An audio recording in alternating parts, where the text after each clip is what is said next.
Hi friends, welcome to కొత్తగా చందమామ కథలు. ఈరోజు మనం భేతాళ కథల సిరీస్లో తప్పిపోయిన మోక్షం అనే కథ చెప్పుకుందాం. పట్టువదలని విక్రమార్కుడు చెట్టు వద్దకు తిరిగి వెళ్ళి చెట్టు మీద నుంచి శవాన్ని దించి భుజాన వేసుకొని మరొకసారి శ్మశానం కేసి మౌనంగా నడవసాగాడు.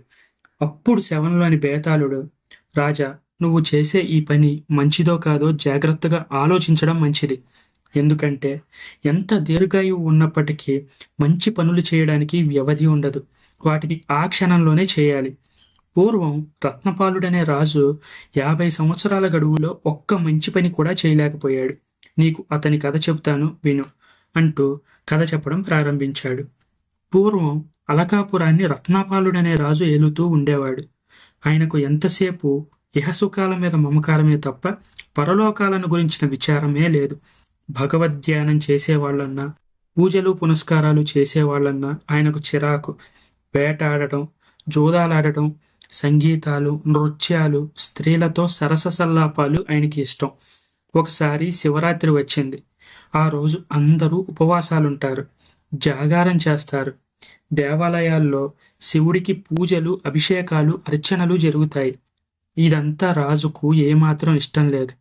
అందుచేత ఆయన ఆ రోజు తెల్లవారక ముందే తన గుర్రం ఎక్కి పరివారాన్ని వెంటబెట్టుకొని అరణ్యంలో వేటాడడానికి వెళ్ళిపోయాడు. రాజుగారి పరివారంలో చాలా మందికి ఆ పుణ్యదినాన వేటాడడం ఎంత మాత్రం ఇష్టం లేదు. కానీ రాజుగారికి ఎదురు చెప్పలేక బయలుదేరారు. వారు అరణ్యంలో ప్రవేశించిన కొద్దిసేపటికల్లా కన్ను పొడుచుకున్నా కానరానంత కటిక చీకటి పడింది. దీనికి కారణం ఏంటంటే ఆకాశం నిండా నల్లటి కారుమబ్బులు దట్టంగా అలుముకున్నాయి. కొద్దిసేపట్లో పెళపెళ ఉరుములు, కళ్ళు చెదిరేట్టు మెరుపులు సాగాయి. భయంకరమైన గాలి సాగి అరణ్యంలో ఉన్న చెట్లన్నీ ఉర్రూతలూగడం ప్రారంభించాయి. ఆ సమయంలో రాజుకు తప్ప మిగిలిన వారందరికీ భయం పుట్టింది. ఈ పవిత్ర దినం నాడు మనం వేటకు బయలుదేరాం, ఇందుకు భగవంతుడు మనల్ని తప్పక శిక్షిస్తాడు అని అనుకొని వారు ఒక్కొక్కరే చీకటి చాటున రాజును విడిచిపెట్టి ఇంటిదారి పట్టారు. రాజు మాత్రం వేట ఉత్సాహంలో దూరంగా ఒక లేడీని చూసి తన గుర్రాన్ని అటుకేసి పరిగెత్తించాడు. లేడీ ఎటో మాయమైంది. గాలితో పాటు వాన కూడా ప్రారంభమైంది. అడవిలో అక్కడక్కడ పిడుగులు కూడా పడుతున్నాయి. ఒక పిడుగు రాజుగారికి అంత దూరంలో ఉన్న ఒక ఎత్తైన చెట్టు మీద పడి చెట్టు రెండుగా చీలిపోయింది. ఆ పిడుగుపాటుకు రాజుగారి గుర్రం బెదిరి దిక్కు తెలియకుండా పరిగెత్తి జాము రాత్రి గడిచాక అరణ్యంలోనే ఒక పాడుబడ్డ దేవాలయం సమీపంలో వచ్చి నిలబడింది. గుర్రాన్ని కట్టేసి రాజు మండపంలో చేరి ఒక స్తంభాన్ని ఆనుకొని గుడికేసి చూస్తూ కూర్చున్నాడు.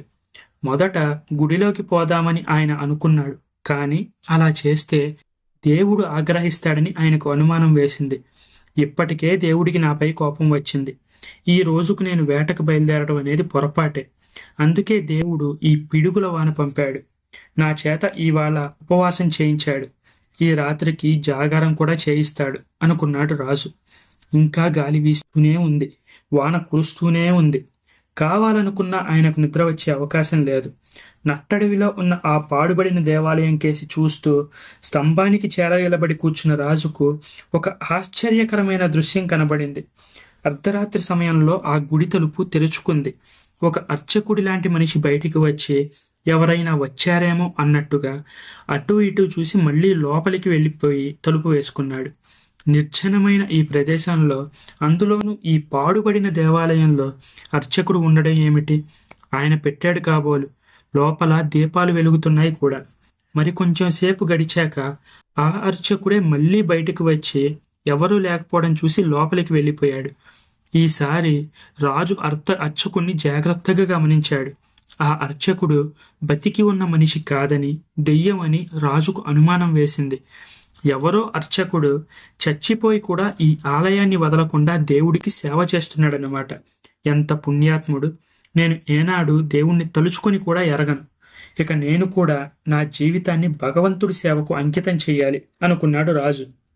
మూడోసారి అర్చకుడు తలుపు తెరిచి బయటికి రాగానే రాజు మండపంలో నుంచి యువతలికి వచ్చి అర్చకుణ్ణి సమీపించి, తమరెవరు స్వామి, ఇక్కడ ఎంతకాలంగా ఉంటున్నారు అని అడిగాడు.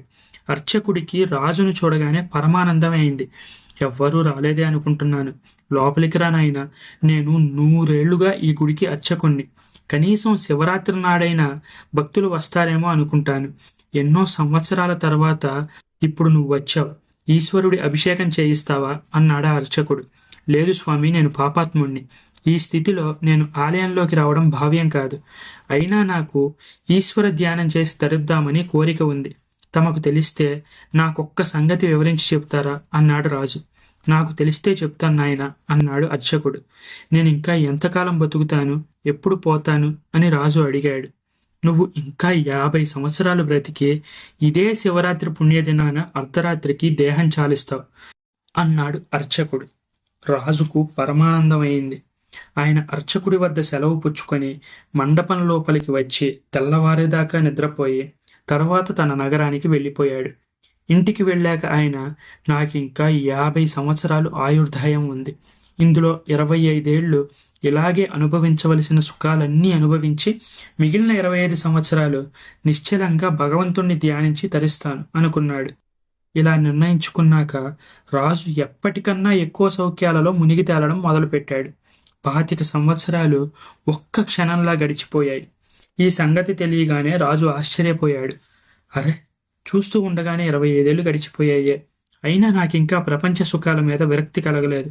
మిగిలిన 25 సంవత్సరాలు ఈశ్వరుణ్ణి ఏకచిత్తంతో ధ్యానించడం నాకు సాధ్యం కాదు. అందుచేత మరో 10-15 సంవత్సరాలు సుఖాలు అనుభవించి మిగిలిన 10 ఏళ్ళు ఈశ్వరుడిపైనే మనసు లగ్నం చేసి మోక్షం సంపాదిస్తాను అనుకున్నాడు. 15 ఏళ్ళు కూడా క్షణంలా గడిచిపోయాయి. రాజుకు ప్రపంచ సుఖాల మీద ఇంకా విరక్తి రాలేదు. నిశ్చల చిత్తంతో ఈశ్వరుణ్ణి 3 ఏళ్లు ధ్యానిస్తే చాలదా అని అనుకున్నాడు. తన ఆయుర్దాయం మరి 3 ఏళ్లే ఉన్నదని తెలియగానే ఇక 1 సంవత్సరం చాలకపోతుందా అనుకున్నాడు. సంవత్సరం 6 నెలలైంది. 6 నెలలు 3 నెలలయ్యాయి. 3 నెలలు కాస్త 3 రోజులయ్యాయి. రాజుకు చెప్పరానంత ఆవేదన పుట్టింది. కానీ ఆయన మనస్సు ఇంకా భగవంతుడి వైపు తిరగనే లేదు. నా ఆయుర్దాయం ఇంకా 3 రోజులే ఉంది. కానీ ఈ 3 రోజులు నేను ఏకాగ్రతతో ఈశ్వర ధ్యానం చేయలేను. నిజమైన భక్తితో ఈశ్వరుణ్ణి 3 విఘడియలు ధ్యానించినా మోక్షం వస్తుంది కదా. నా జన్మను ఆఖరి రోజైన శివరాత్రి దినమంతా ఈశ్వరారాధనలో గడిపేస్తాను. అంతటితో నా పాపాలన్నీ పరిహారం అవుతాయి అనుకున్నాడు రాజు. జీవితంలో ఆఖరి రోజు వచ్చింది. కానీ ఆయనకింకా సుఖాల మీద విరక్తి కలగలేదు. ఏమన్నా అనుభవించాలంటే నాకు ఈ జన్మకు ఈ ఒక్కరోజే మిగిలింది. సూర్యాస్తమయం అయ్యేదాకా నాకు ఇష్టమైన సుఖాలన్నీ అనుభవించి ఆ తర్వాత ఈశ్వర ధ్యానం ఆరంభిస్తాను అనుకున్నాడు ఆయన. ఆయన అలాగే చేశాడు. సూర్యాస్తమయం కూడా అయిపోయింది. రాజు ఆందోళనతో తన మంత్రిని పిలిపించి, మంత్రి, భగవత్ సంకీర్తన చేసేవారిని పిలిపించు. నాకిక వ్యవధి లేదు. ఈ అర్ధరాత్రితో నాకిక ఆయువు నిండుతుంది. ఈ 2 జాములు భగవన్నామాన్ని స్మరిస్తూ దేహం చాలించి కైలాసం చేరుకుంటాను అన్నాడు.